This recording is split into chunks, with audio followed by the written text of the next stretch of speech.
Bonjour, je suis Olivier Roucan, politologue, chercheur associé et conférencier senior. J'interviens très régulièrement auprès des cadres A+ et A de l'État, de la territoriale, des étudiants dans le supérieur et du grand public. J'interviens sur les thématiques de la démocratie, des institutions, de la réforme de l'administration et également des institutions et de l'action territoriale. À ce sujet, je voudrais aujourd'hui vous proposer une conférence sur l'innovation publique et la coopération des territoires. L'innovation, c'est un enjeu fort, mais de quoi s'agit-il? Disons de la production d'une valeur ajoutée à partir de la mobilisation de la recherche et du développement. Le tout est de savoir comment mesure-t-on la valeur ajoutée et nous pourrons évoquer cette question. La coopération territoriale, aujourd'hui, se fait sur un mode relativement innovant. En effet, il s'agit d'ouvrir la prise de décision en intégrant plus d'acteurs, notamment un certain nombre d'acteurs privés, et également en intégrant de nombreux niveaux, de la commune à l'Union européenne, pourrait-on dire. Innovation publique et coopération territoriale, deux axes qui se rencontrent également du fait de la décentralisation et de la distribution des compétences, particulièrement à deux niveaux que nous allons retrouver tout au long de cette conférence, la région et les intercommunalités. Nous allons décliner ce sujet autour de trois axes. Le premier est celui du développement durable. En effet, encore aujourd'hui, les actions publiques et privées en matière de développement durable sont innovantes. Nous évoquerons l'importance de la région en matière d'aménagement et de développement durable du territoire.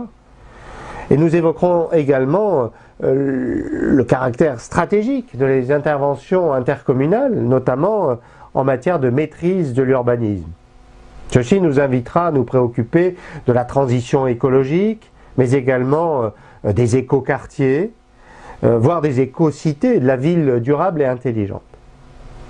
Deuxième axe fort dans notre conférence, le deuxième axe fort est représenté par la compétitivité.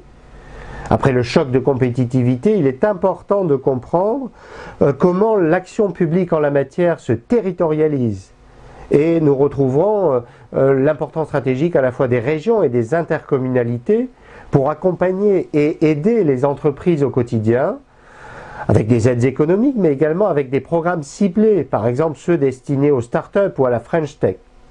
Comment mieux diffuser l'innovation, notamment auprès du tissu de petites et moyennes entreprises qui sont si vivaces dans notre pays. C'est un des enjeux pour les collectivités territoriales et cette fameuse coopération des territoires. Troisième axe fort, il s'agit de bien comprendre que l'innovation n'est pas que productivité et compétitivité, mais qu'il peut y avoir et qu'il y a une innovation sociale à définir. Et nous essaierons de voir comment les régions, les intercommunalités et les départements se mobilisent pour encourager la capacité des territoires en la matière. Comment, à partir d'expériences vécues, de mondes vécus, eh bien, des initiatives peuvent déboucher sur des projets entrepreneuriaux et éventuellement l'essor des économies sociales et solidaires, des économies circulaires, voire des économies collaboratives. Comment ces essors peuvent être, là encore, accompagnés par la puissance publique. Retrouvons-nous dès que vous le souhaitez pour évoquer l'innovation publique et la coopération des territoires. À très bientôt, j'espère. Merci.